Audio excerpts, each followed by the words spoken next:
Vatican சிட்டிக்கு சென்றார். உலகெங்கும் ஆளக்கூடிய 12 கோடி கிறிஸ்தவ மக்களின் ஒப்பாருமிக்காரும் இல்லாத தலைவர் போப்பாண்டவர் வாட்டிகன் சிட்டியில் இருக்கிறார். அண்ணா வாட்டிகன் சிட்டியிலே போய் நிற்கிறார். போப்பாண்டவர் உலகெங்கும் வாழக்கூடிய கிறிஸ்தவ மக்களினுடைய தலைவர் மட்டுமல்ல, அவர் வாட்டிகன் சிட்டியினுடைய அதிபர். வாட்டிகன் சிட்டிக்கு அவர் தான் அதிபர், நிர்வாகி அவர் தான். அண்ணா போய் வாட்டிகன் சிட்டியில போய் போப்பாண்டவருடைய அரண்மனையின் வாசலில் நின்று கொண்டு, CN Annadurai, the chief minister of Tamil Nadu, St. George Fort, Madras 9, India என்று எழுதி கொடுத்தார். அவருடைய விசிட்டிங் கார்டு போப்பாண்டவருக்கு மேசையில் போச்சு. உலகெங்கு வாழக்கூடிய கிறிஸ்துவ மக்களினுடைய ஒப்பற்ற தலைவர் போப்பாண்டவர். அவரை சந்திப்பதற்கு ஏற்கனவே 28 பேர் நிக்கிறாங்க. 29வது ஆளா அண்ணாவுக்கு விசிட்டிங் கார்டு போச்சு.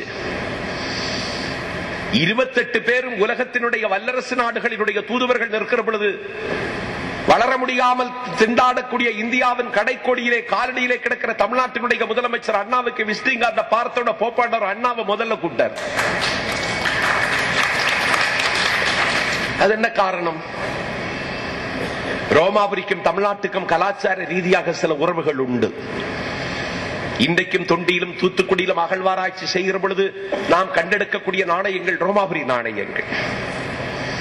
எகிப்தை ஆண்ட மகாராணி ரோமாபுரி மன்னர்களை ஆட்டி படைத்த உலக பெருளகி கிளியோபாட்ரா, அவள் கால் செருப்பில் அவள் கழுத்தில் அணிந்திருந்த முத்துக்கள் தமிழன் கடலில் மூழ்கி எடுத்த முத்துக்கள். ரோமாபுரியில் சிலை வைக்கிற பாரம்பரியம் உண்டு. இந்த தமிழ்நாட்டிலும் சிலை வைக்கிற பாரம்பரியம் உண்டு. ரோமாபுரியில் மேடை போட்டு பேசுகின்ற மேன்மை மிகுந்த கலைக்கு மரியாதை உண்டு. த மார்க் ஆண்டனி உலகத்தின் வரலாற்று புகழ்பெற்ற நாவலன். அவனுக்கு ஈடான பேச்சாளன் இல்லை. மேடை போட்டு பேசுகின்ற மேன்மை மிகுந்த கலை ரோமாபுரிக்கும் உண்டு, இங்கும் உண்டு. முத்துக்களை அவர்களும் அணிந்தார்கள். தமிழ்நாட்டு பெண்களும் முத்துக்களை அணிந்தார்கள்.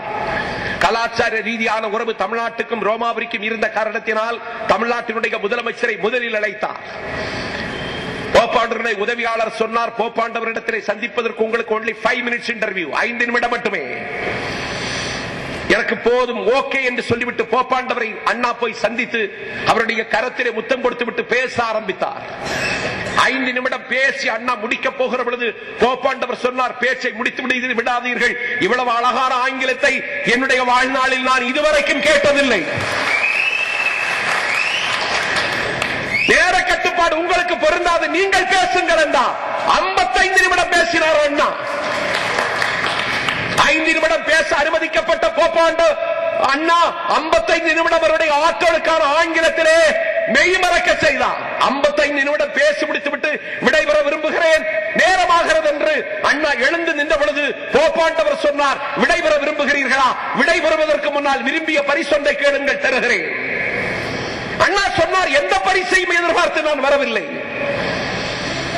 இல்லை, இந்த மாளிகைக்கு வந்தால் ஒரு பரிசு கொடுப்பது எங்கள் வழக்கம். அந்த வழக்கத்தின்படியும் மரபின்படியும் கேட்கிறேன், ஒரு பரிசு கேளுங்கள். அண்ணா சொன்னார், இல்லை, எந்த பரிசையும் எதிர்பார்த்து வரவில்லை. எங்கள் மண்ணிலும் நிக்சன் உண்டு, எங்கள் மண்ணிலும் நெல்சன் உண்டு, எங்கள் மண்ணிலும் லூர்து சாமி உண்டு, எங்கள் மண்ணிலும் ஆசிராமணி உண்டு, எங்கள் மண்ணிலும் காணிக்கை மேரி உண்டு. இத்தாலி தேசத்திலே பிறந்த ஜோசப் கான்ஸ்டன்டைன் தான் இன்ப தமிழ்நாட்டில் தமிழ் வளர்த்தார். நான் செத்து போறதற்கு பிறகு என்னுடைய கல்லறையிலே ஒரு தமிழ் மாணவன் தூங்குகிறான் என்று எழுதுங்கள் என்று சொல்லி வைத்தவன் லண்டனிலே இருந்து வந்த பாதிரியார் ஜியு போப். என்னுடைய தமிழ் மொழிக்கு ஒரு கிளாசிக்கல் லாங்குவேஜ் செம்மொழி தந்தவன் ஒரு கால்டுவெல் என்கிற ஒரு பாதிரியார்.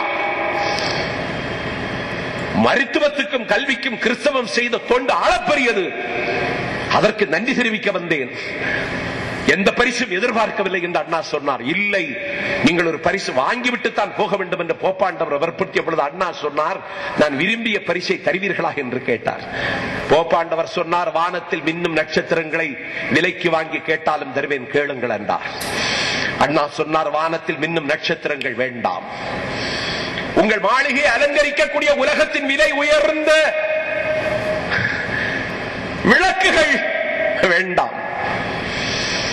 இயேசு சுமந்த சிலுவை இன்னும் போப்பாண்டவருடைய மணிக்கரில் அணிந்திருக்கிற மோதிரத்தில் இருக்கிறது.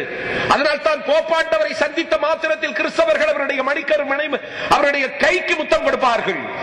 அந்த புனிதமான சிலுவை சுமந்திருக்கிற அந்த மோதிரத்தை தாருங்கள் என்று நான் கேட்கவில்லை.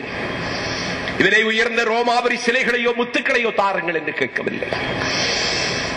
இந்த நூற்றாண்டின் எல்லையில் உங்கள் மாளிகை அலங்கரிக்கின்ற லியோனார்டோ டா வின்சியுடைய ஓவியங்களை நியூயார்க்கிலே, வாஷிங்டனிலே ஏலத்துக்கு போட்டால் பல்லாயிரம் கோடிக்கு போகுமே, அந்த ஓவியங்களை தாருங்கள் என்று கேட்கவில்லை.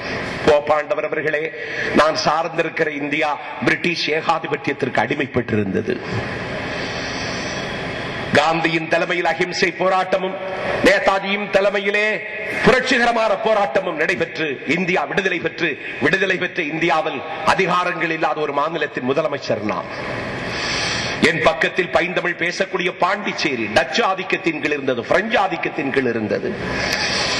அரவிந்தர் தலைமையிலும் சுப்பையா தலைமையிலும் போராட்டம் நடத்தி டச்சு ஆதிக்கத்தின் விடுதலை பெற்று இந்தியாவில் இன்றைக்கு டொமினியன் அந்தஸ்துள்ள ஒரு ஸ்டேட்டாக இருக்கிறது பாண்டிச்சேரி.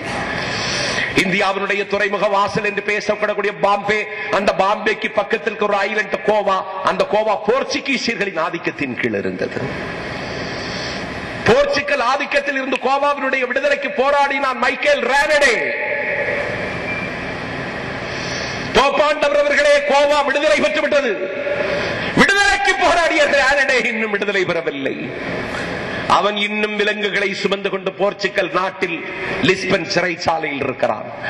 எந்த மண்ணின் விடுதலைக்கு போராடினானோ அந்த மண் விடுதலை பெற்ற விவரம் கூட அவருக்கு தெரிவிக்கப்படவில்லை. அவன் இன்னும் இதந்திருமனையின் நீங்கிடர் மிகு சிறைப்பட்டாலும் பதம் திரு ரெண்டும் மாறி படிமிகுந்தெளிவுற்றாலும் விதம் திரு கோடி இன்னல் விளைத்திரை அளித்திட்டாலும் சுதந்திர தேவி நின்னை தொழுதடல் மறக்கிலேனே என்று இன்னும் அவன் சுதந்திரத்தை இன்னும் அவன் சுவாசி